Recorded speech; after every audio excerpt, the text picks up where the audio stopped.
Bueno, moltíssimes gràcies a totes les que vos heu quedat i moltíssimes gràcies a les que heu arribat ara també. Jo volia començar fent-vos una pregunta, bueno, dos preguntes, al públic, no a les ponents. Qui de vosaltres coneixia què era el Patronato de Protecció a la Mujer fa un any o un any i mig? Estem en el lloc indicat per a fer aquesta pregunta, molt bé. Està molt bé, sí, sí. I de les que no heu alçat la mà, qui d'ací coneixia que durant el franquisme van existir convents, reformatoris, inclús col·legis, en els que tancaven a les xiquetes rebels, a les xiquetes que es portaven malament? Bé, darrere d'aixos col·les, d'aixos convents, d'aixos reformatoris, estava el Patronato de Protecció a la Mujer, però ha dit una frase Lola Seres en el documental que ella deia: la memòria és una cosa que hem de cuidar i de mimar. Les tres dones que m'acompanyen avui ací porten molts anys cuidant i mimant aquesta memòria al voltant del Patronato de Protecció a la Mujer. Marta García Carbonell porta 5 anys estudiant, investigant el patronato. Ha escrit, en mi és un poc raro presentar això així, però anem a dir que Marta i una altra persona han escrit Indignas hijas de su patria, que a dia d'avui, Cròniques del Patronato de Protecció a la Mujer en el País Valencià, que a dia d'avui continua sent l'única investigació territorialitzada que s'ha preocupat en ubicar tots els reformatoris que van existir al País Valencià. Carmen Guillén Lorente, ella va escriure al 2018, suposo que la va defendre al 2018, però clar, quants anys portaria ja investigant, l'única tesi doctoral sobre el Patronato de Protecció a la Mujer. Afortunadament, a dia d'avui ja s'estan fent molts més treballs de fi de grau, de màster, tesis també, però encara no s'han de fer, o sigui que podem continuar dient que la tesi de Carme de moment encara és l'última i Consuelo directament ella és única, o sigui, ja està. Sense ella, ni Carmen haguera fet el seu treball, ni Marta haguera fet el seu treball, ni existirien aquestes jornades. Si Consuelo no haguera fet aquesta promesa i no haguera complit aquesta promesa i no haguera publicat al 2012 Las desterradas hijas de Eva, probablement cap de nosaltres sabria el que era el Patronato de Protecció a la Mujer. O sigui que espero que escoltant-les conegueu més què va significar per a milers i milers de dones aquesta institució que va estar activa durant més de 40 anys. I volia també, abans de fer-les les preguntes, dir una coseta molt breu, perquè quan estàvem veient el documental m'ha arribat un missatge de Patricia Morini, que hi també entrevistada. És la dona que ella diu: jo no vaig ser un bebè furtat, però a mi me van robar la mare. I ella m'ha dit en aquest missatge: Maria, avui fa exactament 14 anys que Patricia, Consuelo i altres dones van visitar Peñagrande. Vull que quede clara aquesta idea, no? Hi ha dones que porten més d'una dècada treballant, lluitant per a que avui puguem estar ací, parlant del patronato. O sigui que jo crec que vull que aquesta taula també siga un homenatge a totes elles.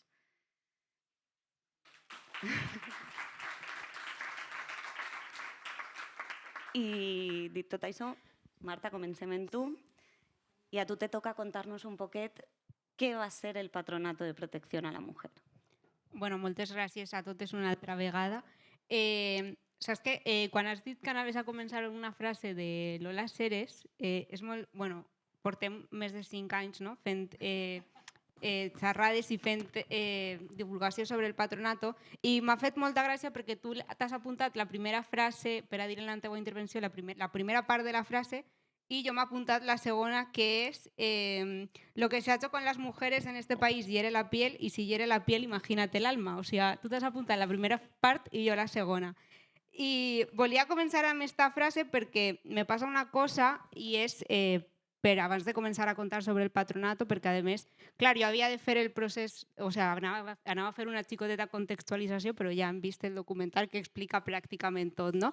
Però volia començar amb aquesta frase perquè me passa una cosa que és, bueno, crec que és la segona vegada que anem a una projecció del documental, ja l'havíem vist, bueno, jo crec que és la quarta o la quinta vegada, no?, que veig el documental, a banda de fer tot el procés de preparació, entrevistes, guió, tot el procés, no? Però me passa una cosa i és que encara ara, quan jo veig el documental, se me fica la pell de gallina, no? Jo quan escolte a Consuelo parlar, quan escolte a Pilar, quan escolte a Txelo, les escolte a totes, encara se me fica, pues, si hiere la piel, imagínate l'alma, no?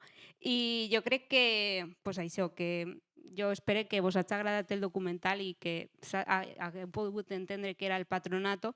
Vaig a fer algunes pinzellades molt ràpides com per a assentar un poquet els conceptes, però tampoc me vaig estendre molt perquè jo crec que ja ho hem dit pràcticament tot, no? El patronato és una institució que es crea en 1941, el 6 de novembre, i en un decret que, casualitats de la història que sempre diguem, se publica el 20 de novembre, no? I este decret té com, o sigui, el Patronato de Protecció a la Mujer, este organisme té com a objectiu controlar la prostitució clandestina de les xiquetes menors d'edat i fer un procés de dignificació moral de la dona, impedint la seva explotació, apartar-les del vici i educar-les segons la religió catòlica. Tot això que diuen, que és com de tanta parafernàlia, la realitat és que el que feien, i crec que amb els exemples que hem ficat, no, de supervivents de la institució en el documental se pot veure d'una manera molt clara, l'objectiu era controlar i castigar qualsevol actitud i qualsevol comportament de les dones que s'allunyara d'aquest estret mode que va crear el franquisme per a les dones. Parlem d'estar tancades en reformatoris per motius com portar la falda molt curta, per anar fumar per carrer, anar de la mà d'un xic, estar embarassada fora del matrimoni, ho hem explicat també, ser violada, moltes vegades per un familiar, i s'entenia que tu eres la culpable i que tu eres la que havia d'estar tancada en un reformatori del Patronato de Protecció a la Mujer. Aquest organisme, les maneres d'aplegar eren moltíssimes. Parlem de que les xiquetes eren denunciades pels seus familiars, pels metges, pels cures, per les monges. Al final, tota la societat es va ficar d'acord, no? I va treballar i va col·laborar amb aquest organisme per a tancar a les xiquetes. De totes maneres, jo crec que si hi ha una col·laboració totalment necessària per a que el patronato poguera estar actiu durant més de 40 anys, que és una de les coses més impactants, no? Que estiguera actiu fins 1985. Parlem de que ma mare, ma tia, la meva iaia podria haver estat tancada en aquests reformatoris perquè per el temps i l'espai van conviure amb aquesta institució. Ai, perdoneu, que m'ha entrat la tos. Deia que si va haver un col·laborador necessari van ser les ordes religioses femenines, que van ser moltíssimes. Hem nombrat algunes en el documental: las adoratrices, oblatas, hijas de la caridad, cruzadas evangélicas, siervas de la passió, moltíssimes, que per una banda van dotar a l'organisme de reformatoris amb convents reconvertits en espai de repressió, però també d'un personal, amb aquestes monges que s'encarregaven de la reeducació moral de les dones. Com ja hem dit, com ja sabeu i com ja hem explicat, el patronato, i això és molt important, depenia directament del Ministeri de Justícia.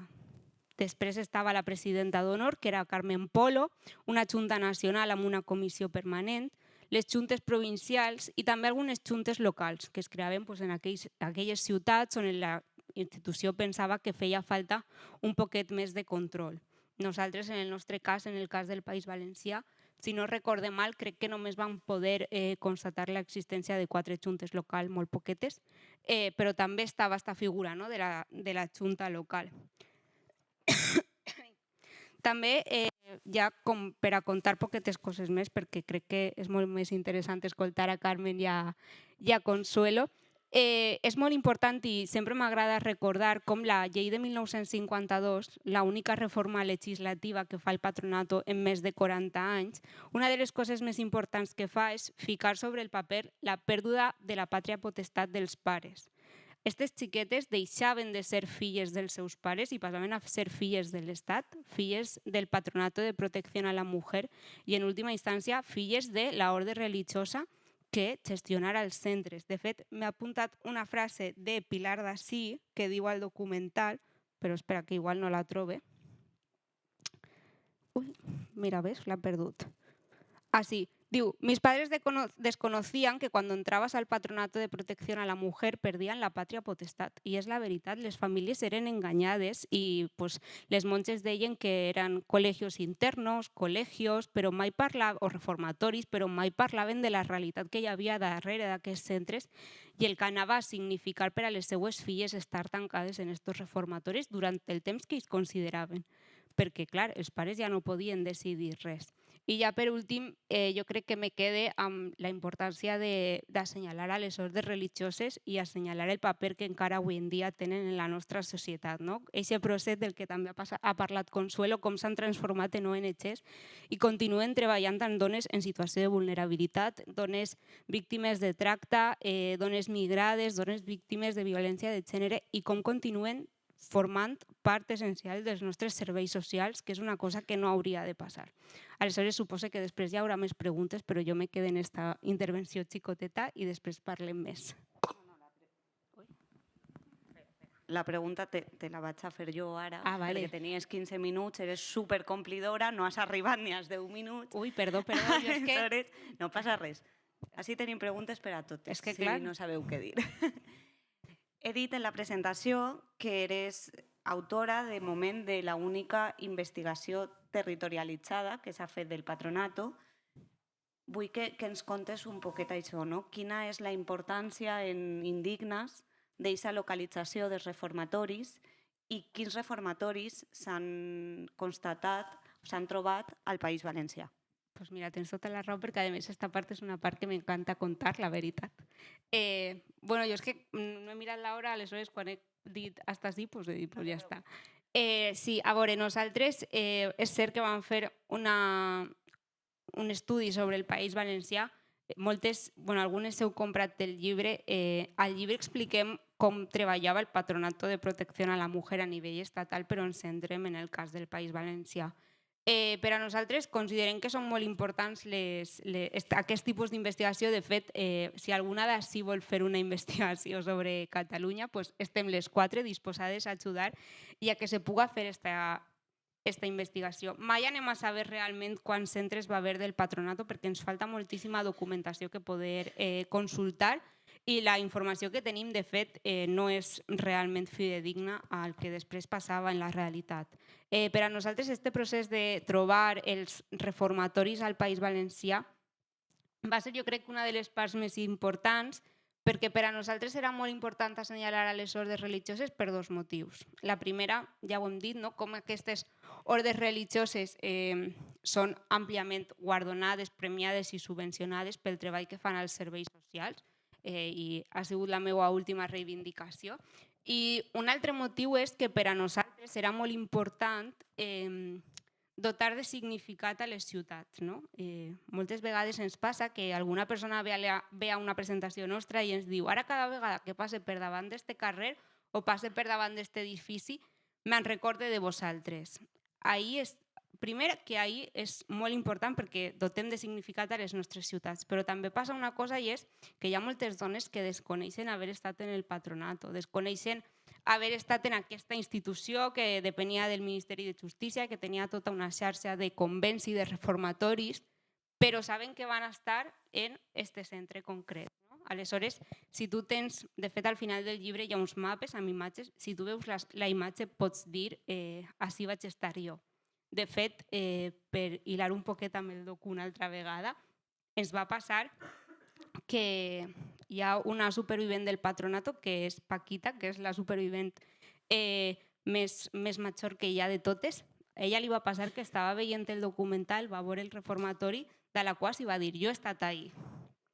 Això és realment l'important i per què necessitem que es facin aquest tipus d'estudi i s'assenyalen als centres. En el cas del País Valencià, no es vaig a dir perquè no es van a conèixer i no tenim la foto, però vam trobar 10 centres i 3 maternitats, però no significa ni siquiera que només hi hagueren això. De fet, des de fa un temps estem darrere d'un altre reformatori que encara no hem pogut dir si realment col·laborava o no amb el patronato, però jo crec que això és molt important i crec que investigacions com la nostra, inclús millor fetes, perquè poden estar millor fetes, en altres comunitats autònomes són molt importants perquè ens van ajudar a crear un puzzle, no?, de com funcionava el patronato. Et faig una última. Llibre i documental.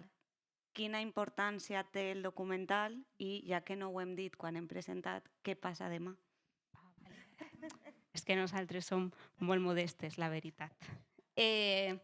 No, a veure, la importància del documental jo crec que és la que he dit abans, no? Com moltes dones, com un públic molt més general que probablement no li interessa res la nostra investigació científica sobre el patronato o la nostra investigació periodística, que no s'apropi a aquest tipus de contingut puga accedir al que era el patronato de protecció a la mujer. De fet, jo crec que necessitem novel·les que parlen del patronato, documentals, pel·lícules, còmics, qualsevol producte cultural que aplegue i podcast han fet també.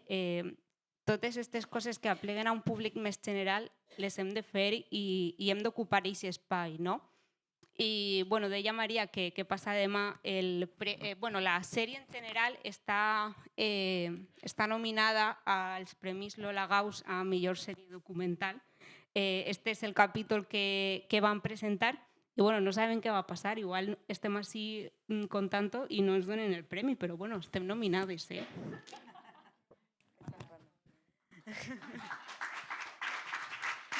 Molt bé, molt bé.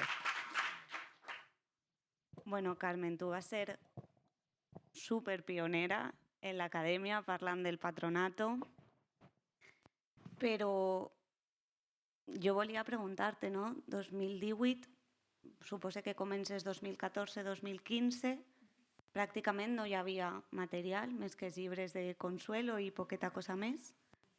Com vas enfocar la investigació y en quines dificultades te vas trobar? Bueno, antes de contestar la pregunta que me hace María, no puedo empezar de otra forma, o sea, dando las gracias a la organización por orquestar unas jornadas tan completas. Yo estoy encantada de que se le dé voz al patronato de formas tan distintas, ¿no? Con el documental, con mesas redondas, que son espacios de reflexión, de análisis conjunto, con la proyección de los cortos que se han hecho, con la obra de teatro. Como decía ahora mismo Marta, yo creo que cualquier producto cultural que trate de acercar al público general el patronato, pues es bienvenido y todo lo que se haga es poco. Y en esta lucha estamos y aquí seguimos. Yo empecé, como dice María, en 2013 y pues ya son muchísimos años y espero que queden muchos hasta que todo el mundo conozca lo que ha pasado. Así que pues muchas gracias por contar conmigo y darme esta oportunidad de estar aquí entre, pues vamos a decirlo ya, viejas amigas, ¿no? Ya somos viejas amigas en esto de hablar del patronato. Me da mucho gusto pues tener este espacio para poder nosotras también reflexionar. Y esa pregunta de las dificultades en torno a la investigación del patronato, no sé cuánto tiempo tenemos, porque aquí podríamos, ¿no? Creo que cualquiera de nosotras podríamos tirarnos. Tenim 15 minuts, Perfecto. Però si fas com Marta i eres superescueta, jo te pregunte més coses.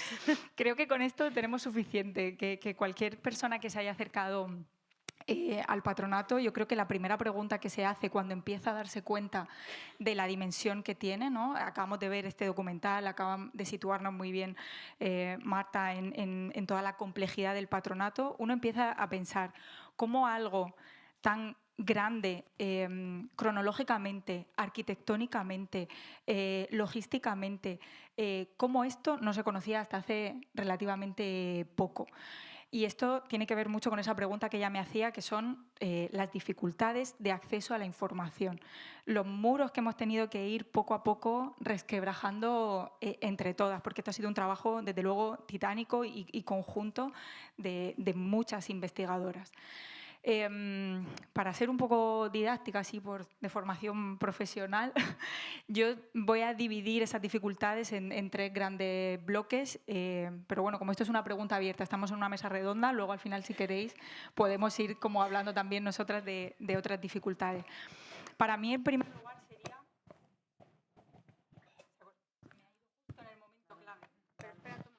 Ahora he sido yo que le he dado. Para mí la primera dificultad yo creo que sería el propio relato que se hace del franquismo durante los primeros... Ahora sí, ¿no? ese relato que se va configurando durante los primeros años de la transición de lo que es el franquismo, de lo que es una víctima del franquismo, de lo que es la represión franquista, es algo que se va haciendo muy poco a poco en esos primeros años de transición. Desde luego España no está preparada o no quiere mirar de frente a lo que acaba de suceder, no quiere abrir todos los cajones de su historia. Y entonces, cuando poco a poco empezamos a ser capaces y empezamos a poder reflexionar sobre lo que ha sucedido en nuestro país, desde la historiografía se va configurando una idea de lo que es la víctima del franquismo que no casa con estas mujeres. Esa idea de víctima del franquismo está, en primer lugar, muy enfocada en un primer momento a lo masculino. El exiliado... ¿Te cambio este? Vale. Ahí está.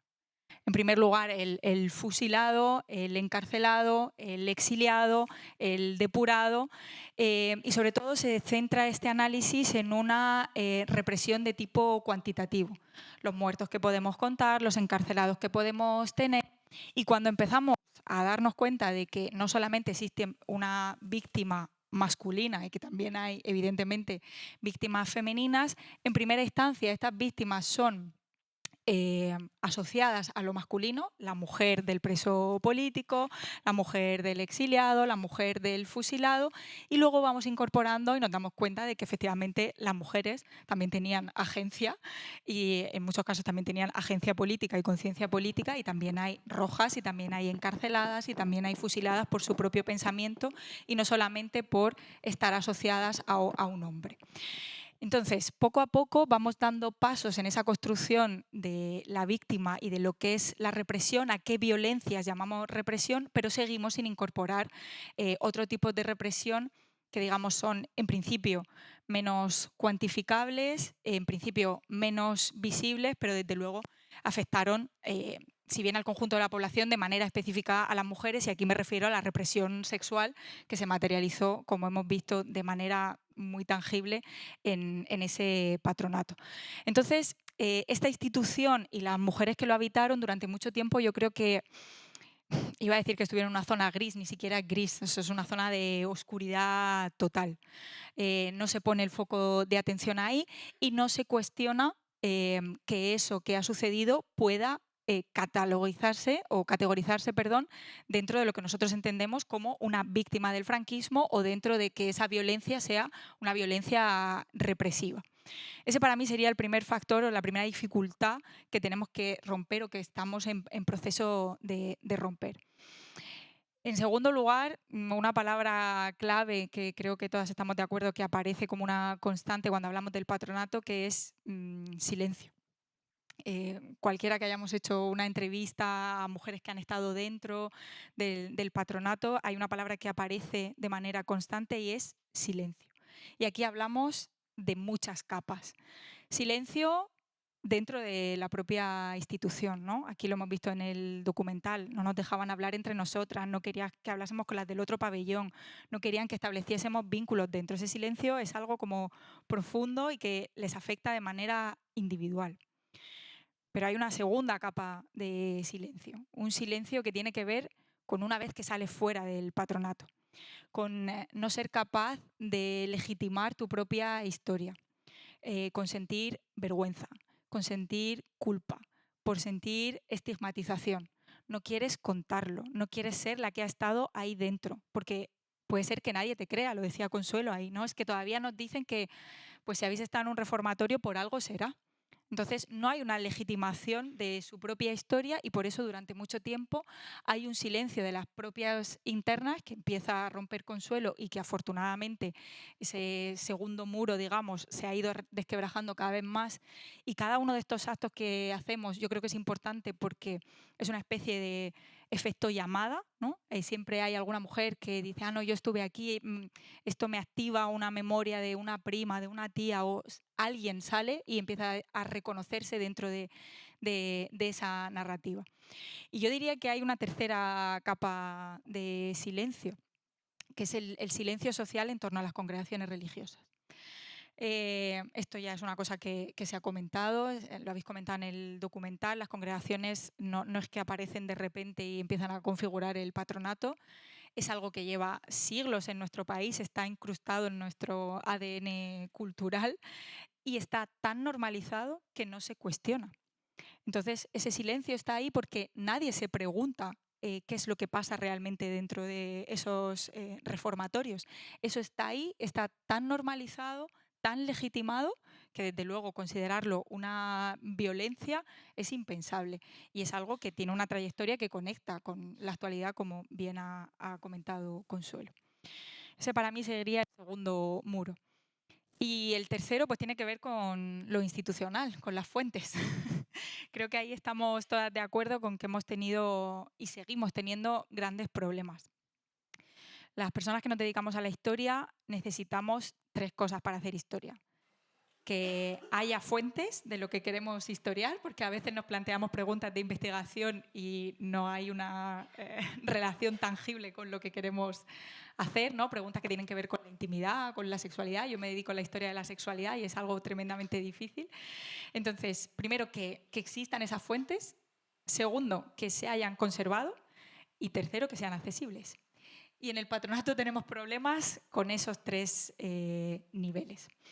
Cuando yo empecé a trabajar el patronato, era 2013-2014, fue un primer acercamiento para hacer mi trabajo fin de máster y, bueno, pues con la inocencia de cualquier persona, lo primero que hice fue poner en Google Patronato de Protección a la Mujer. Lo único que salió fue el libro de Consuelo y 2 o 3 titulares de noticias de Inmaculada Valderrama, de los suicidios, noticias del país de los años pues eso, 70 y 80. No había nada, era aquello un páramo desierto.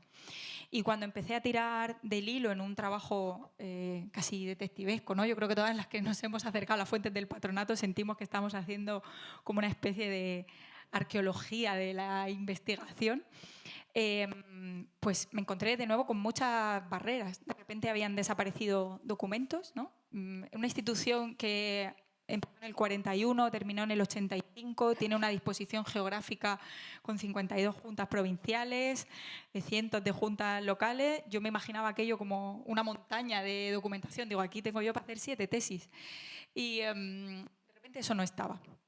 Mi primer impulso fue intentar buscar las fuentes de la Junta Nacional, que aquello debía ser en mi mente lo más importante, lo que se hubiera generado más documentación de todo tipo. Y después de un buen periplo por diferentes archivos de Madrid, casi en secreto, en un archivo me dijeron, no, ve al archivo del Ministerio de la Seguridad Social. Ahí como quien cuenta una revelación oculta.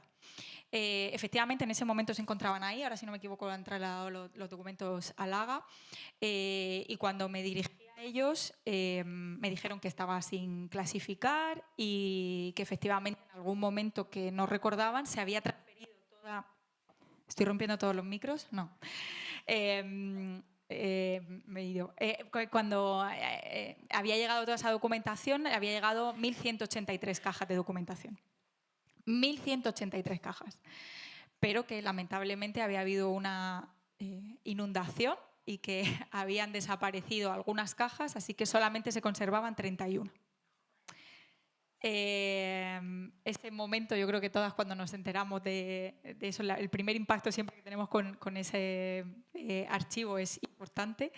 Y luego la cosa, no sé si decir curiosa o dramática, es que esta inundación ha pasado en otros archivos también, ¿no?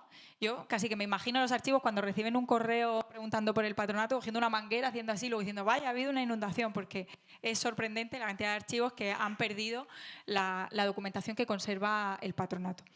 Entonces, ¿existe documentación? Claro que existe. Se ha conservado en algunos sitios mejor que en otros, pero tenemos la suerte de que en muchos sitios haya bastante documentación y, como decía Marta, tenemos la posibilidad y se está haciendo, y tenemos muchas compañeras que están trabajando en diferentes provincias, de ir cubriendo poco a poco ese mapa territorial para ir completando el puzzle del patronato, porque aunque hay unas indicaciones desde la Junta Nacional, sabemos que hay particularidades en diferentes juntas, hemos trabajado juntas distintas y ahí hay particularidades, incluso a la hora de hacer los expedientes, todo. Necesitamos completar ese mapa poco a poco. Pero aquí nos encontramos con la tercera pata. Hay fuentes, se han conservado, pero el acceso a esas fuentes pues está, digamos, condicionado por una legislación. Hay muchas legislaciones que nos afectan a los que nos dedicamos a la historia, particularmente a la historia contemporánea. Es curioso, como en este país es más fácil historiar sobre el medievo que sobre el franquismo. Es una paradoja con la que vivimos los que nos dedicamos a investigación en el franquismo. Pero nos afecta sobre todo la Ley de Protección de Datos. Esa Ley de Protección de Datos nos deja en un limbo legal prácticamente, porque es tremendamente ambigua y lo que dice básicamente es que los documentos que afecten al honor, a la honra de las personas, pues que no se pueden consultar, se pueden consultar parcialmente. ¿Quién toma esta decisión, que como vemos es ambigua y como sabemos es arbitraria? El director o directora de turno del archivo. Entonces, siendo exactamente la misma documentación, porque hablamos de documentación que es igual, de juntas provinciales, al final son expedientes, memoria, correspondencia interna, cuestiones de tipo económico, todas las juntas conservan más o menos lo mismo, pues nos hemos encontrado, hablo en plural porque creo que a todas nos ha pasado, archivos que te dejan absolutamente todo, archivos que te dejan una parte y archivos que no te dejan nada. Entonces ahí estamos atadas de pies y manos. Estas reivindicaciones que decía al principio Silvia cuando presentaba las jornadas de verdad, justicia y reparación que estamos haciendo ya desde hace algún tiempo desde el colectivo de investigadoras y supervivientes, no es solamente así una consigna, no son palabras sueltas que repitamos como un mantra. O sea, eso queremos que se materialice en diferentes demandas que nosotras hacemos y una de esas demandas es abrir una comisión de investigación que sea capaz de darnos acceso a todos los archivos que hay del patronato, los que son religiosos pero también los que son estatales, que tengamos una ley que nos proteja y que nos ampare y que nos dé armas para poder trabajar, para poder terminar de abrir esos cajones de nuestra historia y terminar de mirar de frente lo que han sido esos años del franquismo. Entonces, bueno, yo para no terminar así en bajo, ¿no? Porque estamos aquí hablando todo el rato de estos muros que hemos tenido que derribar, de los silencios, de ese relato de víctimas y de los problemas institucionales, el panorama ahora hoy es muy distinto al que vivimos en esos primeros años, ¿no? O en mi caso, en el que yo viví en 2013-2014. Creo que en los últimos años ese trabajo conjunto de supervivientes y de investigadoras ha hecho un empuje muy grande en torno a la investigación, a la divulgación, a acercar a la población el patronato, pero insisto, es algo que tenemos que seguir haciendo. Hemos llegado hasta aquí, pero no es el final del camino. No sé cuánto he hecho, si me pasa. Ho has clavat. Lo he clavado. Ho has clavat, perfecte. Perfecto. Pues entonces con esto dejo paso a Consuelo. Muchas gracias. De fet.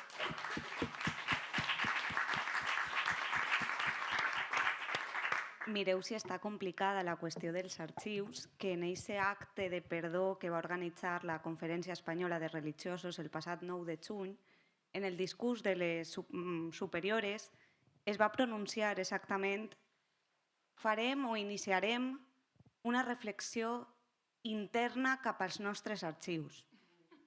M'aneu a disculpar, jo m'imaginava una monja, no sé, resant el rosari ahir dins dels arxius. No volem una reflexió interna de les religioses o de ningú cap als arxius. Volem una apertura massiva d'aquests arxius i volem que les professionals i les supervivents tinguen dret a accedir a aquests arxius. I acabem en tu, Consuelo. T'anava a preguntar... ¿Me vas a matar? No. Acabem amb tu. No, lo que me faltava. Esto va. Sí, perfectament. T'anava a preguntar com va ser viure dins del patronato, però estava jo així pensant i vull preguntar-te com és sobreviure al patronato? A ver, es que hay que distinguir. No es que sobrevivieras al patronato, porque el patronato era la institución que auspiciaba todos estos reformatorios y las congregaciones. Era como sobrevivías en los reformatorios, ¿no? Pues con mucha dificultad, porque cuando ingresabas y te dabas cuenta de dónde estabas, lo primero que estabas pensando era quitarte la vida. Entonces, como veías que se cortaban las venas, pero se cortaban las venas 2 puntos allí mismo y la monja decía, déjate de tonterías. Y entonces tapaban la cicatriz con el puño de la bata, ¿no? Bueno, lo segundo era, porque tampoco es tan fácil matarte, ¿sabes? Cuesta trabajo. En un reformatorio cuesta mucho matarte porque no tienes de nada, no te puedes ahorcar con una bufanda porque no te la dejan tener, te puedes tirar por la ventana, sí, pero la puedes cagar porque luego puedes acabar con 2 piernas rotas en la cama del reformatorio. Es decir, no es tan sencillo. Era todo un sistema de anularte completamente, anular tu personalidad, que carecieras de toda identidad, silencio absoluto, pero lo de los silencios era bestial. Hasta las 3 de la tarde no podías hablar, hasta las 3 de la tarde. Y luego pues estabas todo el día trabajando sin cobrar nada. El adoctrinamiento religioso era extremo, era exagerado. Y luego la obsesión por la limpieza. Lo de la limpieza era una cosa absolutamente extraordinaria. Yo debería haberme dedicado a ser una empleada de hogar, porque yo lo que aprendí ahí fue a limpiar muy bien, pero aparte de esto, no, no.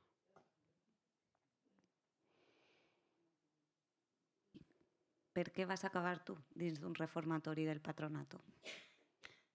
Pues a ver, el otro día no sé a quién se lo dije, no me acuerdo. A día de hoy, si existiera el patronato, no habría una sola adolescente por la calle, pero ni una. Literalmente ni una. Entonces podía entrar cualquiera. Es decir, pues en mi caso era que yo no estudiaba, no me enfrentaba a los rigores familiares y empecé a ir a todos los sitios que iban las adolescentes normales de aquella época. Al Zúrich, había un bareto que se llamaba Les Enfants Terribles, que esto me encantaba. Luego estaba el London, luego estaba la Oveja Negra, todo el gótico, eso hacía yo. ¿Esto era grave? Pues no sé. Claro que, a ver, eso iba después de manifestarme. Eso también es verdad. Pero bueno, que las manifestaciones eran ilegales, por supuesto, pero que yo adquirí una conciencia social desde que era muy, muy joven. Y cuando fui a parar a una academia y empecé a conocer gente que estaba metida en grupos y tal, pues me metí. Y sí, me manifestaba. Es verdad que tiraba las octavillas, eso de Franco Cabrón trabaja de peón, eran 600. Y esto era lo que yo hacía, que decir, ahora mismo esto es una nada, pero bueno, lo pagué carísimo. Supongo que por la familia que yo tenía, ¿eh? Creo que por la familia que yo tenía, sí. Pero en mi caso lo que fue más traumático fue mi forma de ingreso. Es decir, porque a mí me meten una intravenosa en el brazo izquierdo y yo me despierto a las 24 horas y descubro que estoy en Madrid porque abro la ventana y la matrícula de los coches pone M. Yo ese momento no lo he superado jamás en la vida. Porque cuando yo vi que me habían traído a Madrid, que estaba en un sitio con una puerta cerrada, yo primero pensé que era un psiquiátrico. Pero cuando oí cantos de monjas, digo, va a ser que no. Y yo en aquel momento creo que ya me di cuenta que me habían metido en un reformatorio, sí. Com va ser la teua vida a partir d'aquest moment? Es que ahí o sobrevives o te matas. Es decir, hay una compañera que las fugas eran constantes, todas las semanas había fugas. Yo ayudaba a escapar a muchísimas y como ayudé a tantas, pues aprendí yo porque era como una escuela, ¿no? Y entonces recuerdo que una compañera que se fugó con éxito, bueno, con éxito hasta cierto punto, pero bueno, se fugó con éxito y se unió a una banda de atracadores de bancos. Porque hay que tener en cuenta una cosa, si tú eres de Barcelona te llevaban a Madrid, si eras de Málaga te llevaban a Cuenca, es decir, lo que hacían era desnaturalizarte de todo tu entorno y de tu lugar de procedencia, para que en caso de fuga no tuvieras a dónde ir. Que decís, de que era el patronato quien inducía el delito, porque tú te escapabas y si conseguías estar en la calle una semana, pues tenías que comer, y si tenías que comer robabas comida. Algunas para dormir bajo techo se prostituyeron ocasionalmente. Pero eso lo hace el patronato. O sea, cuando esa chica ingresa, uno dice, ingresa hasta conseguir una reforma perfecta por irse con la comparsa del artista Marisol. Esto es muy fuerte. Otra, le gustan los Beatles y si le gustan los Rolling, ¿qué hacemos? ¿La matamos? Es que, no sé, los motivos que constan no se sostienen. Pero a lo que voy, esta compañera se fuga y se va con una banda de atracadores de bancos. Y bueno, pues atracan un banco, ¿no? Pero ella no atraca el banco, quiere decir, lo atraca la banda. Ella usaba de gancho y hacía de gancho, tenía que distraer a 2 policías. Bueno, el atraco salió muy mal y los pillan a todos. Como ella tenía 17 años, entró en la cárcel de Alcalá de Henares. La cárcel de Alcalá de Henares, que era una cárcel franquista horrorosa. Bueno, pues ¿sabéis lo que dice? No tengáis miedo de la cárcel ninguna. En la cárcel se estaba de puta madre. Podíamos hablar todas con todas, escuchábamos la música que nos daba la gana, nadie nos obligaba a trabajar y si trabajabas te pagaban, fumabas lo que te daba la gana. Es muy fuerte que te digan esto. Claro, porque el patronato era un sistema penitenciario oculto para menores que no habíamos cometido ningún delito. Los delitos lo cometían las familias, porque había muchísimas violadas por su padre y encerraban a la víctima y el agresor las venía a ver y encima la monja decía, hay que ver lo que tu padre te quiere. Entonces ahí había unos dramas, cada una era un drama, pero era un drama familiar. Bueno, quizá, porque era como un totum revolutum de chicas, cada una con una historia, pero claro, es que lo primero que te decían es que no podías contar el motivo por el que estabas allí. Esto era peor, porque aunque te convertían en anónima porque ibas uniformada y con una batagallas verdes, te identificabas por la mirada. Y entonces a la hora del patio, que era la única hora que coincidíamos todas, y había más monjas que internas porque estaban vigilando con quién hablábamos, por eso lo de los árboles y tal, ¿no? Pues tú cuando veías que ingresaban, decías, mira, mira, mira, mira, mira, porque veías nuevas, y ya tú cuando veías 5 o 6 altas, digo, bailarinas. Entraron las del ballet del Bimbo, aquel tan hortera del George Dan, del ballet de Valerio Lázarov, chicas de circo un montón, de esas de los circos que salían y hacían chan, pues se ve que esto era súper pecaminoso. Luego había chicas que salían de tartas, en fiestas, que salían de una tarta. Son unas chorradas impresionantes. Y luego había muchísimas que se habían comido ya toda la cadena institucional represora, que venían del auxilio social al orfanato y del orfanato al reformatorio. Estas eran las más fácilmente domables. Muchas acabaron de monjas en la congregación. I Consuelo, hi ha una part que a mi durant tots aquests anys és la que més m'impacta quan parlem d'aquest tema i aprofitant que bueno, realment ja s'ha contat gran part de la teua història, del patronato, al documental, jo volia que els contares no, al públic, perquè quan parlem del patronato, com solem tindre un poquet temps, no, parlem de la repressió. Sí. Però a mi m'encanta quan tu me contes que dins del patronato també hi havia espai per a la resistència. Hombre, claro. A ver, sí que había espacio para resistencia, te la tenías que montar tú. Entonces había un sistema de correo clandestino para echar cartas a la calle, había fugas organizadas que siempre salían mal, porque como éramos menores y o sea, no teníamos carnet de identidad, pues en el momento que algunas se fugaban las pillaban enseguida. Hubo unas que se fugaron, para fugar te tenías que hacer dedo, ¿no? Autostop. Y hubo unas que se fugaron y tuvieron la mala suerte que las coge un cura. Resulta que el conductor del coche era un cura, las ve venir y las lleva directamente a las adoratrices de Logroño. Es decir, te podía pasar cualquier cosa. Pero sí, tú te montabas una subvida a partir de esto, porque además dentro de los reformatorios, las internas, estaban las dos Españas. Estaban, la mitad eran chivatas y la otra mitad eran descarriadas. Entonces, con las chivatas tenías que tener muchísimo cuidado, porque eran chicas que estaban dispuestas a destrozarte la vida a cambio de una bolsa de caramelos subos, que es lo que les daban las monjas, ¿no? Aún así no hubo... Yo no he vivido momentos excesivamente... Ah, sí, uno. Sí, uno, porque... Vas a contar la grabació, Quina gravació? la dels insults, ¿Cuál? la de les tortures... És que no vull dir-ho jo. Sí, Ah, va, este es muy bueno. Ya. claro. Vamos a ver, es que había una interna, se está grabando esto, ¿verdad? No puedo decir el nombre. Bueno, era una interna que era la hija de un cantante súper hortera de la época, pero súper ultra mega hortera, una cosa infumable. Y entonces esta chica me pilla en el patio y me dice, te espero abajo porque yo tengo un negocio. Digo, no, aquí negocios no hay, o sea, no sé de qué vas. No, yo es que estoy aquí porque mi padre me ha encontrado echando un polvo con el batería de su grupo y voy a estar aquí un año. Digo, no, esto no va un año por polvo, esto va que tú te vas a comer aquí hasta los 25.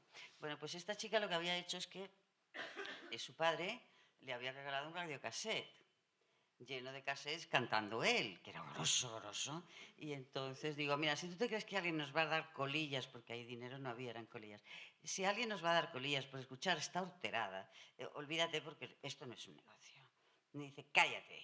Y entonces le da el play y lo que ella había hecho era que había machacado los cassettes de su padre y se había grabado ella, ¿no? Entonces le da el play y era ella hablando y decía... La hermana Pilar es una hija de la gran puta, la colgaré desnuda de un árbol de la huerta, la meteré un palo, digo, esto es un negocio de la hostia, Pepe. Esto es un negocio buenísimo. Y sí funcionó 3 semanas maravillosamente, hasta que yo dije que pase la siguiente y pasó una monja. Sí, esta también llevaba correo clandestino, luego había otra que tenía oportunidad de hacer llamadas telefónicas, pero tenías que ir con muchísimo cuidado de quién te fiabas, porque en cualquier momento te delataba otra y las fugas, por ejemplo, solían ser improvisadas.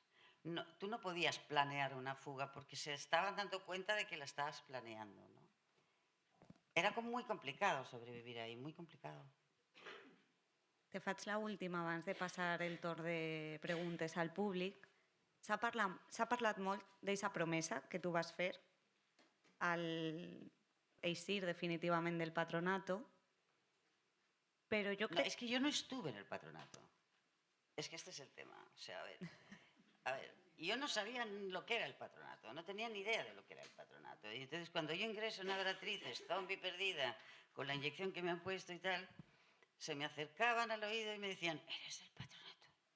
Y me lo preguntaban tanto y yo no había escuchado nunca, digo, mira que si no soy y lo tengo peor, esto ya es mi ruina. Entonces cuando me explican todo esto, la prueba de virginidad, el COC, no sé qué, entonces me entero de que yo no estoy tutelada por el patronato, que yo soy de pago.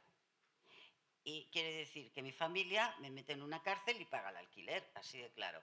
Y entonces yo, ilusa de mí, pensé que como era de pago, a lo mejor lo tenía mejor. No. Las de pago fuimos especialmente machacadas, porque las monjas decían que veníamos de una buena educación, de familias buenas, y nos habíamos torcido y no teníamos perdón de Dios. Con lo cual, prohibían a las demás que hablaran con nosotras y nos llamaban especialmente las descarriadas, a las que éramos de pago, que veníamos con ciertas ideas. Entonces no podíamos hablar con las demás porque decían que corrompíamos a las que venían de pueblos perdidos y no habían visto el mundo con... Cosa que por otro lado era verdad, ¿eh? O sea, en eso tenían toda la razón, porque yo intentaba explicarle a todo el mundo la mierda que era aquello, que Franco se iba a morir y tal y cual y cual y cual. Pero era muy complicado sobrevivir allí, mucho. La meva pregunta anava a ser, perquè en la primera entrevista que te vam fer nosaltres, Sí.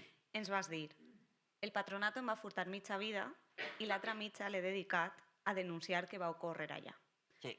Fas aquesta promesa, encara que passen 40 anys, Sí. per què tu vas sentir aquesta necessitat i vas viure per a complir aquesta promesa de contar el que havia passat? Porque yo, o sea, cuando yo me ingresan con una inyección en la vena, que esto hoy en día sería un delito penal, el médico del Opus Dei le habrían suspendido el ejercicio de la profesión un montón de años. Probablemente estaría en la cárcel. Seguramente mi madre también. Seguramente otra tía mía también estaría en la cárcel, que es la que tuvo que ver. Y yo me veo metida en una Gestapo a la española contra las mujeres. Y para mí fue lo peor de mi vida. Y como no nos dejaban tener ni una libreta, ni un libro, tú no tenías nada tuyo. Tu intimidad se reducía no a las duchas, porque te controlaban el tiempo de ducha, se reducía al váter. La única intimidad que tenías era la del váter. Vale, entonces yo, mi cabeza se convirtió en una caja registradora. Yo me quedaba absolutamente con todo, pero aquí en la cabeza. Y yo le decía a las monjas, no, es que yo saldré de aquí, pero yo lo voy a contar. Me decía, ¿qué vas a contar tú, desgraciada? Pues mira, oye, yo lo estoy contando, hay que ver.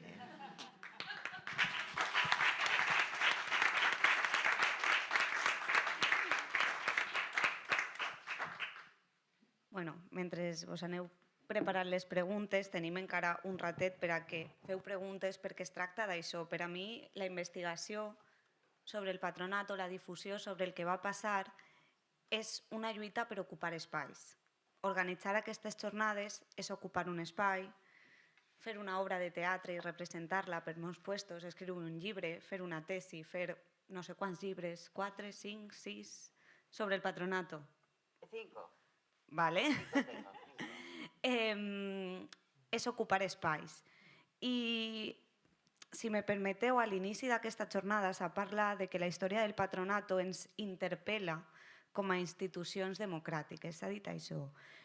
Jo crec que no és que la història del patronato interpel·le a les institucions democràtiques, sinó que les institucions democràtiques, com a hereves del franquisme, tenen un deure de memòria, deia Pilar en el documental, i diu Pilar també, bueno, realment una persona molt vinculada a Pilar, que el patronato de protecció a la dona, a la mujer, és una qüestió d'estat.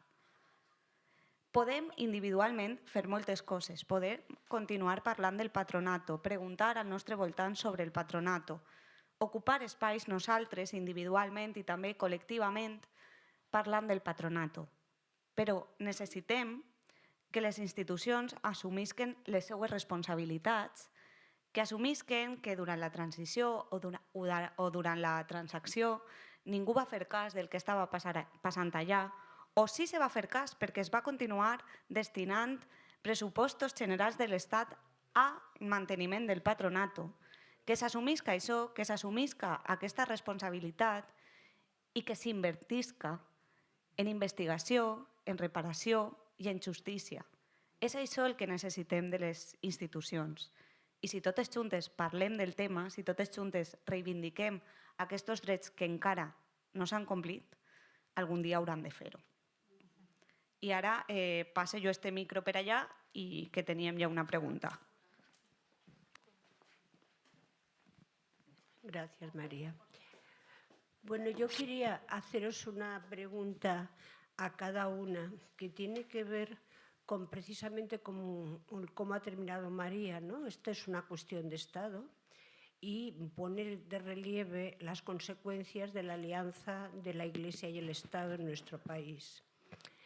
Se ha deslizado a través de vuestras intervenciones un hilo conductor, que ya que estamos hablando de Philbert May, me parece muy interesante. Por ejemplo, creo que ha sido Marta, ha hablado de crear un mapa de centros del patronato, al mismo nivel que tenemos el mapa de las fosas del franquismo, ¿no? Y que podemos casi cerrar los ojos y cuando te las has estudiado ver que en algunos lugares son no puntitos negros, sino casi una masa negra, ¿no? Y esos cuerpos todavía están en las cunetas. Luego, Carmen ha comentado muy de pasada que está interesada en la sexualidad. Yo hago una afirmación en el documental sobre la dificultad de las madres del franquismo temprano, de los 50, 60, 70, de soportar la sexualidad de las hijas, porque precisamente ellas fueron muy reprimidas en su sexualidad de forma muy radical y con consecuencias que conocemos. Si tú estabas de acuerdo con lo que yo comento en el documental y la importancia que tiene para que a veces fueran mujeres quien denunciaban a otras mujeres en la época del patronato, ¿no? Y luego, la tercera intervención que recojo de Consuelo es que no sé si lo has dicho, pero sí que está en el documental, o creo que sí. A ti, tú ibas, y una de tu actividad política destacada cuando hablas del patronato y de tu encierro es el acontecimiento de Puig-Antich. Y creo que también eso marca un continuo, una diacronía en la historia de España de los últimos 80 años, ¿no? De que una jovencita inocente vinculada a lo que estaba ocurriendo en su Cataluña de aquel momento va lógicamente a una manifestación por un asesinato injusto y se encuentra con que le retorna a ella en forma de patronato, que es un poco lo que podríamos resumir que te pasó, ¿no? O sea, te retornó a ti el asesinato de Puig-Antich. Yo nunca lo había oído así, pero hoy he oído así, como marca un continuo que nos obliga a terminar diciendo que es tan importante romper esa alianza entre la Iglesia y el Estado porque hoy todavía reciben subvenciones millonarias por ocuparse de mujeres con el pretexto de llevarlas por el buen camino, para decirlo muy rápidamente, y sabemos de lo que se trata. ¿Esto ha muerto? Ah, no ha muerto. Aquí hay una cosa clara. Cuando ellas desaparecen en el año 1985, a mí me llamaba mucho la atención que en el 76, ya muerto Franco, todas las monjas adoratrices estaban estudiando trabajo social. Me parecía clarísimo. Esas celadoras y guardianas de la moral que aprueban una oposición convocada por el Ministerio de Justicia para el patronato para ser esa policía femenina que va por las calles, solo les pedían dos requisitos: ser afín al régimen franquista y tener una moral intachable. Eso era todo. Y se convierten en esta policía femenina franquista encubierta de un sistema penitenciario oculto. Pero es que cuando se anuncia la desaparición en el 78, se anuncia, pero no desaparece hasta el 85, a estas señoras por la cara las nombran asistentas sociales. Estas asistentas sociales, otrora del patronato, continuaron extendiendo su simiente hasta la edad de jubilación y en adelante la simiente del patronato ha permanecido y se ha perpetuado. Basta con coger actualmente un informe psicosocial para ver el mismo lenguaje del patronato. Ahora no necesitan decirte tu hijo ha nacido muerto y eres una puta. No, tú ve a pedir ayuda a trabajo social, a una trabajadora social, y te va a catalogar por la longitud de tu melena, cuántos hijos has tenido, si son de la misma pareja, cómo está tu casa, si fumas porro, si fumas tabaco, qué hay en tu nevera, etcétera, etcétera. Tu hijo es tutelado a 3.000 euros al mes. ¿Qué?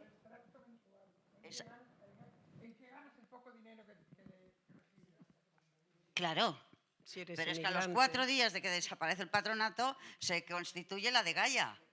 ¿Qué os creéis? ¿Que habían pillado gente nueva? No. Ahí está. No. Es una simiente que hay que eliminar, porque no tendría sentido nada de lo que me tocó vivir si no me metiera hasta el cuello en la realidad. Y cuando me metí en el asunto actual y en el año 2017 tengo una ponencia en el Senado y publico un libro, El desmadre de los servicios sociales, lo que hacen es denunciarme y me denunció un juez de Tarragona. Afortunadamente le gané. Pero ahí aprendí una lección, porque yo llevaba muchos años hablando del patronato, dando nombres de médicos, nombres de monjas, y a mí nadie me quiso denunciar. A mí me denunciaron en cuanto toqué la realidad. Son los mismos perros con distintos collares. Han cambiado las formas, pero no el fondo. No. Y están robando niños legalmente. Sí, yo quería... Rompo todos los micrófonos hoy, oye, no sé qué... Hola, hola. Ahora se oye si quieres volvemos a cambiar. A ver, nada, solamente quería hacer un apunte respecto a lo que decía Pilar, es que no puedo estar más de acuerdo contigo. O sea, yo, fíjate que llevo años hablando del patronato. Seguramente la pregunta que más me han hecho en mi vida profesional es ¿qué es el patronato? Y a mí siempre me gusta empezar, más que con organización, legislación o tal, yo empiezo hablando de contexto y para mí el contexto en el que surge el patronato y otros dispositivos parecidos al patronato, porque aquí tenemos que hablar de una constelación de instituciones represivas hacia la mujer. Para mí el catalizador de todas estas instituciones es el control de la sexualidad femenina. O sea, el motivo básicamente es que la sexualidad femenina ha molestado a lo largo de la historia. Ha molestado, ha estado invisibilizada, ha estado incluso patologizada. Cuando empieza a configurarse la psicología como disciplina científica y empieza a categorizar lo que es normal y lo que es patológico, dentro de esas patologías hay muchas categorías que tienen que ver con lo femenino, como por ejemplo la histeria. Entonces, yo creo que para comprender esa dimensión del patronato hay que comprender esa represión sexual y lo que sucede en esos años finales del patronato, que tú lo has dicho muy bien, es esa tensión entre una generación de madres que ha vivido una represión fortísima y que han asumido esa sexualidad negada, apagada, ninguneada, unas relaciones sexuales vinculadas únicamente al matrimonio, a la procreación, esa tensión entre eso y lo que se está viviendo en España, ya a partir de pues, los años del desarrollismo, la llegada del turismo, ¿no? Ese choque frontal que tiene Consuelo cuando ve la revista Interview y ella está dentro del patronato, ¿no? Eso es una cosa como muy simbólica lo que ella ha contado. Hay un choque de generaciones que de repente eso explota y lleva como consecuencia que muchas de las que están en la etapa final dentro del patronato sea por este tipo de cuestiones, por vivir su sexualidad de una manera completamente natural y que es lo que están viendo que está sucediendo en otros espacios. Una de las preguntas que a mí más me planeaban en la cabeza cuando hacía la tesis era el por qué, ¿no? ¿Por qué existe esto para la mujer y no existe para el hombre? Y no, ¿por qué no preocupa esto la moralidad masculina o la sexualidad femenina? Al final, para mí, la respuesta que yo encuentro es que la mujer a lo largo de la historia no solamente ha sido un objeto represivo en cuanto a su sexualidad, sino que ha sido un vector de transmisión. Son nuestras propias madres y nuestras propias abuelas las que nos están diciendo cómo vivir nuestra sexualidad y nuestra moralidad. Y entonces, cuando hay ese cambio y ese cruce de formas de entender la sexualidad femenina, pues eclosionan este tipo de instituciones que, como digo, y decía muy bien María al principio del documental, parece que siempre lo asociamos al franquismo. El franquismo le pone un nombre, lo institucionaliza y para nosotros es muy fácil como historiadoras o investigadoras, ¿no?, categorizarlo ahí, pero estamos hablando de una tradición mucho más amplia de instituciones represivas hacia la mujer en España y fuera de España, y vinculadas a veces a la religión y otras veces también a lo científico-médico. No nos olvidemos que ese discurso también nos ha hecho daño más allá de la Iglesia. Con esto ya termino. Yo, por ir muy rápido, me encanta porque una de las primeras preguntas que te hicimos cuando te entrevistamos la primera vez también fue ¿por qué?, ¿no? Es que es como, ¿por qué se dejan tanto dinero en esto? Entonces, como que me ha recordado. Y luego, por lo que ha dicho Pilar, lo del mapa de las fosas del franquismo, lo primero que he pensado es lo relacionado que estaba con todo lo que ha contado Carmen, ¿no? Cómo el relato sobre quiénes son las víctimas del franquismo también afecta a esto. No tenemos un mapa sobre centros del patronato. También me he acordado mucho de Pilar Iglesias, que sale en el documental, que ella siempre dice que siempre hay una revolución más importante que la que afecta a las mujeres, ¿no? También va muy unido. Y luego yo creo que es que, ¿por qué no tenemos eso? Es que va todo relacionado con lo que ha contado Carmen. No lo tenemos porque no tenemos toda la documentación que nos haría falta para crear ese mapa. Tenemos las memorias del patronato en los últimos años, en las últimas, bueno, de casi 40 que debería haber, yo creo que tenemos entre todas 10 o 11, no tenemos más. O sea, no tenemos ni la mitad de memorias que en teoría hizo la institución. Los listados de centros que hay en estas memorias no son completos. Nosotras cuando pudimos acceder a los archivos, solo al de Castellón y Alicante, porque la documentación sobre gobierno civil de Valencia no está, bueno, hay una parte en el AGA, está un poco perdida, ¿no?, la documentación de Valencia. Encontramos centros que no están en las memorias. Entonces, hasta que no se haga esa comisión de investigación, esa investigación que reclamamos y que no tenemos que hacer nosotras como investigadoras en nuestro tiempo, sino que se tiene que hacer desde las instituciones. Nunca vamos a poder tener ese mapa de centros que yo ahora me he imaginado y que me encantaría tener, la verdad. Teníem per ahí una altra pregunta. Teresa. Bueno, es que no era una pregunta, era, pero yo creo que ya lo han dicho en lo último. Yo creo que efectivamente el tema de la mujer y del patronato y la sexualidad viene de muy lejos. En la época de la República, evidentemente, la mujer tuvo otro lugar y ese lugar fue castigado absolutamente por el franquismo. Guarras, aceite de ricino, palos, etc. O sea, había mucho que callar, muchísimo que callar en esas madres. Esto lo dijimos en Madrid cuando hablamos también del patronato. Yo lo dije, las madres tuvieron que callar porque era terrorífico lo que habían vivido y no querían para sus hijas aquello que desgraciadamente tuvieron. Entonces, creo que es un silencio de siglos sobre la mujer en función no solo en España, evidentemente. Yo cuando llegué a este país en enero del 77, llegando de una dictadura militar, aquí no existían métodos anticonceptivos. Trabajé en lo que eran los consultorios de planificación familiar que recién comenzaban para las mujeres. Fui supervisora de varios centros de planificación familiar y las mujeres no tenían ni idea de lo que era la sexualidad. O sea, por supuesto, una sexualidad como la que hoy podemos entender las mujeres, sino una sexualidad absolutamente ligada a la violencia del macho.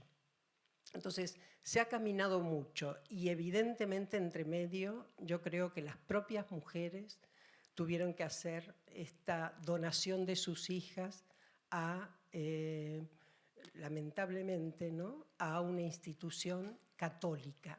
Porque no nos olvidemos, es otro de los elementos que siempre hemos dicho, muchos de nosotros, la salud mental ha estado en manos de la Iglesia y aún está. Más laica, podríamos decir, o laicizada, pero son todos santos, empezando por el gran San Juan, que no diré qué más, pero evidentemente implicaba una alianza muy importante del plantel médico psiquiátrico. Cuando Consuelo dice el tema del estrés postraumático, es una definición de la psiquiatría, no tiene nada que ver con lo que podemos trabajar acerca de que las personas y las mujeres puedan recuperar la palabra y puedan decir sobre sí todo lo que ustedes como investigadoras están diciendo, por suerte, y ayudándonos.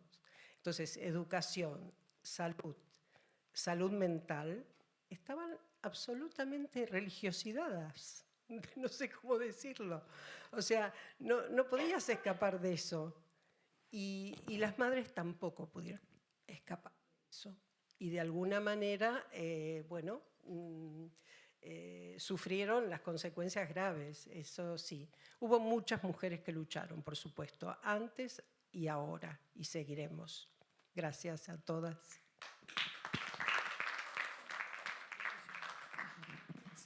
Moltes gràcies. Un momentet. A vosaltres, perquè si alguna d'ací teniu dubtes o teniu... Bueno, esteu escollint entre un pla i vindre ací, que sapigueu que demà tindreu una taula rodona en Teresa, en Pilar i en Pilar Iglesias, que encara no ha arribat perquè està a Girona, moderada per Dolors Sabater, o sigui que jo us convido a totes a vindre i a no perdre-vos a aquestes dones parlant en una taula redona que va ser increïble. Anem per ahí i després anem per ahí. Jo quisiera comentar una mica, o sigui, a l'any 73, aproximadament 74, com aconseguíem nosaltres, o sigui, ja començaven a existir les pastilles, i llavors nosaltres, evidentment, teníem ja fora de casa, ja teníem ja les relacions sexuals i tal. Sabeu com aconseguíem nosaltres les receptes? Perquè tu anaves a la farmàcia, ens feien fotocòpies. Només hi havia un lloc al clínic on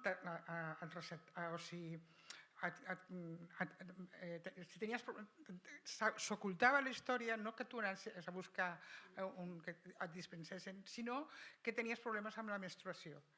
I com les pastilles en aquell moment també eren regulatòries de la menstruació, una anava, ho arribava a aconseguir, i a la facultat, per exemple, ens feien fotocòpies.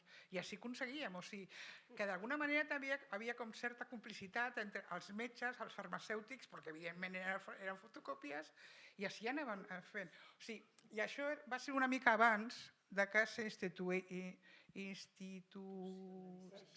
els centres de planificació familiar. Va ser posterior. Els centres de dones, Quin? Els que jo vaig començar a treballar. Però tu parles del 78 i jo parlo del 73. Sí, i el 73 estava... O sigui, aquests comencen després de que s'institucionalitzen de les Jornades Catalanes de la Dona. No oficiales, sinó organitzades per les dones. Sí, ho conec i ho vaig estar, conec la història. Sí. Però t'explico que és que era molt difícil, o sigui, aconseguir... A mi m'agradaria, si em deixeu, i si jo me sé expressar, que jo tinc molts problemes, m'agradaria parlar de... molt més lluny. M'agradaria parlar de...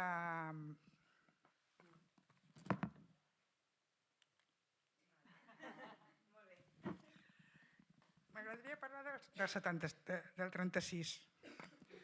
M'agradaria parlar de... Bueno, anem una mica enrere. Vosaltres quan dieu que el patronato va començar al 41, segons jo tinc entès, perquè el problema no és el patronat, el problema és l'orfandad, las descarriadas a otro nivel, la asunción de la Iglesia sin segurament encara no havia la complicitat amb l'Estat, però que ja anaven construint un futur amb tot això. Enllaçant amb lo del 41, que el patronat es anterior, en el corto verano y en el corto tiempo de la República, mujeres libres de CNT y tal se hicieron cargo y hicieron un trabajo muy interesante, porque evidentemente ellos se encuentran cuando Federica Montseny y tal se encuentra con todo el tinglao que habían organizado con los niños, tal y cual, ellas organizan una especie, organizan un poco todo. No tengo datos si en lugar donde estaba el edificio patronal tal, pero ellas sí que hacen una organización social con respecto a todos los niños que van apareciendo y cómo los organizan. El tipo de organización era totalmente el lado contrario de lo que estaba proponiendo las congregaciones de esto. Sí, hay comunas y bueno, es una historia que está muy por trabajar y que creo que es súper interesante, porque es el otro lado de la película, ¿no? O sea, que decir, y voy a decir la palabra amor, pero es que eso es lo que era la guía y la comprensión y la relación que había con los niños, entre la gente, entre las cuidadoras y las de esto. Después,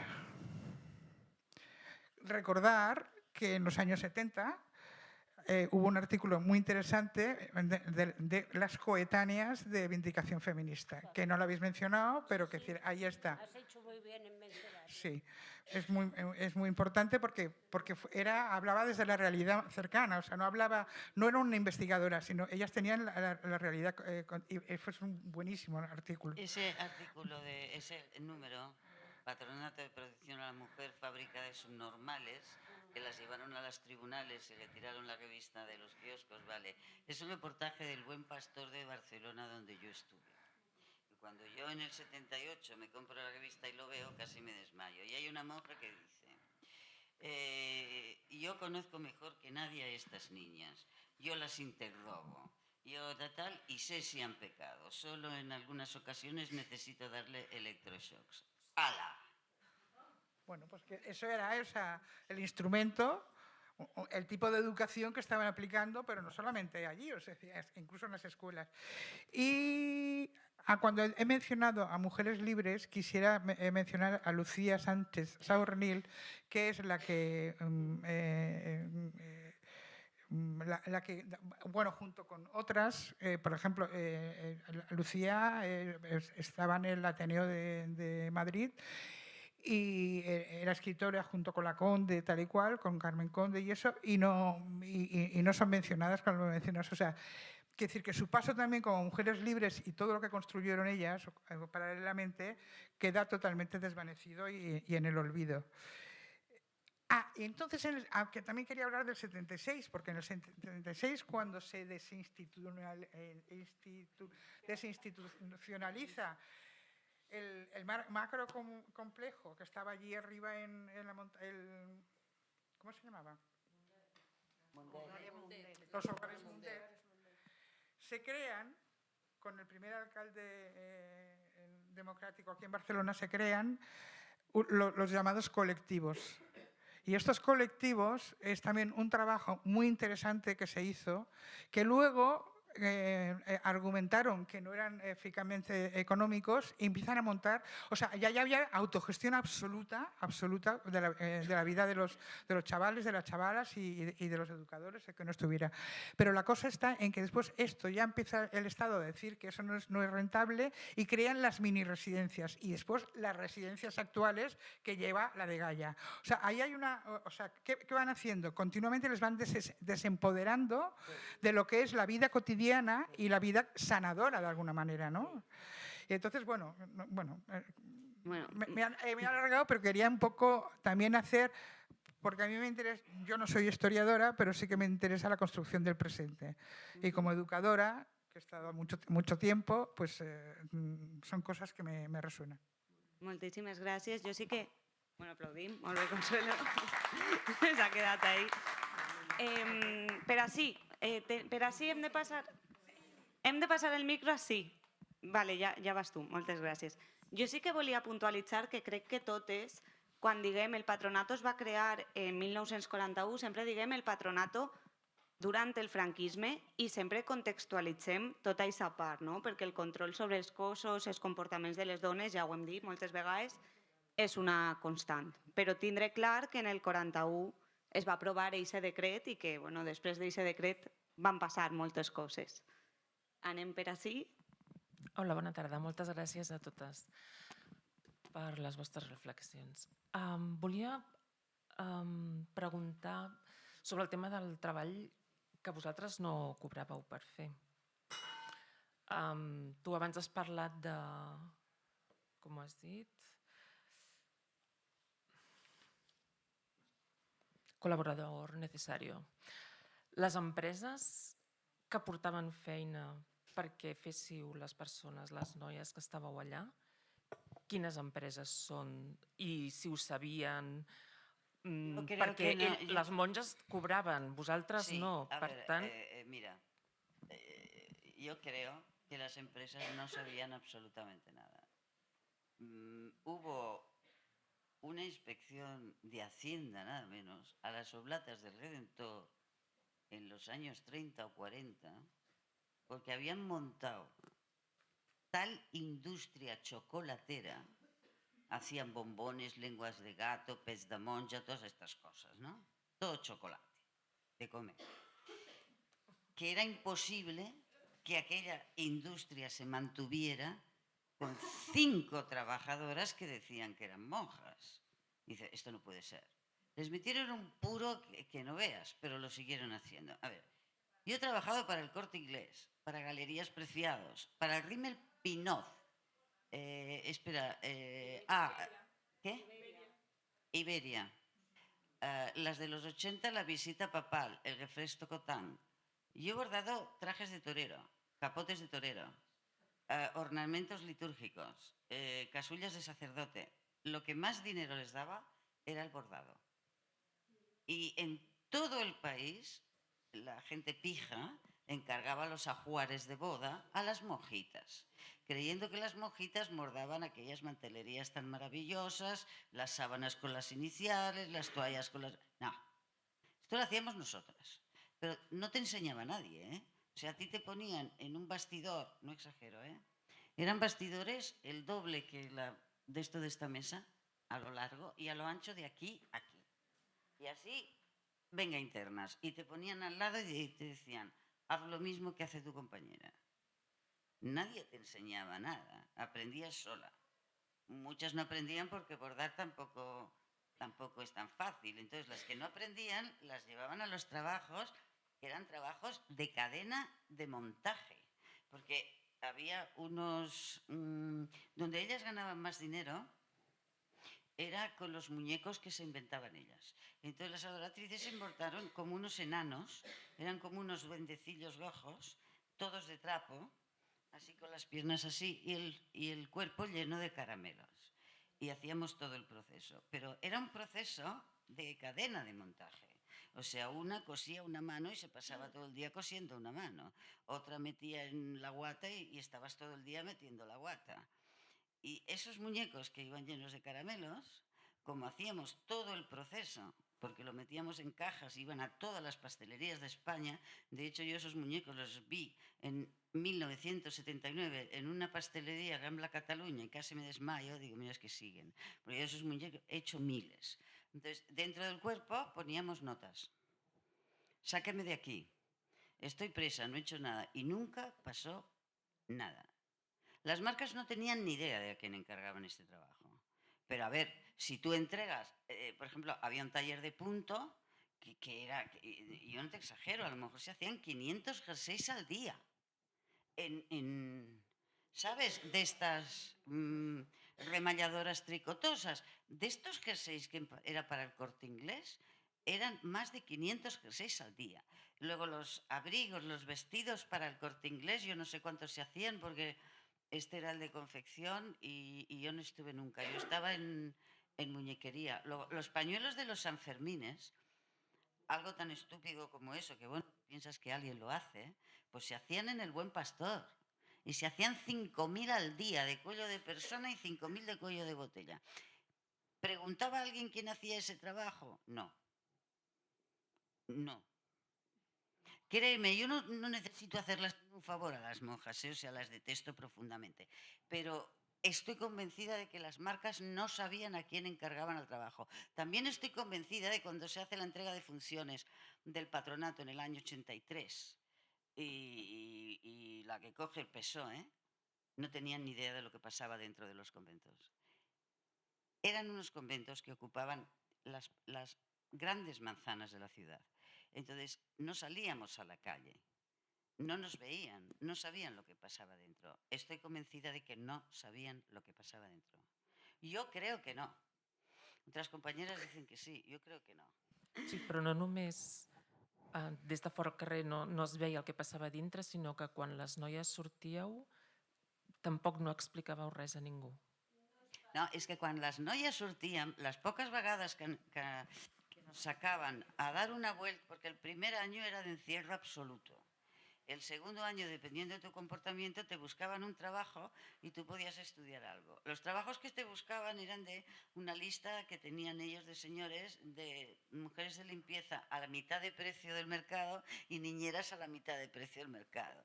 Y te hacían cobrar por semanas, porque con el sueldo de un mes te podías escapar, pero con el de una semana no. Vale, pero cuando no salíamos y alguna vez, un domingo por la tarde, la monja nos sacaba a dar una vuelta a la manzana, yo te aseguro que estabas mejor dentro que fuera, porque las miradas de la gente de la calle, el desprecio, como si fueras la roña, o sea, las mujeres cogiendo del brazo al marido como si se lo fueras a quitar, o sea, era horrible. De hecho, en la película Las hermanas de la Magdalena de Irlanda, hay una escena que las sacan a la calle. Es que además nos sacaban uniformadas a todas y cogiditas del brazo, ¿sabes? Y la gente se paraba a mirarnos con desprecio. Eso era horroroso, horrible. Bueno, ho hem de deixar així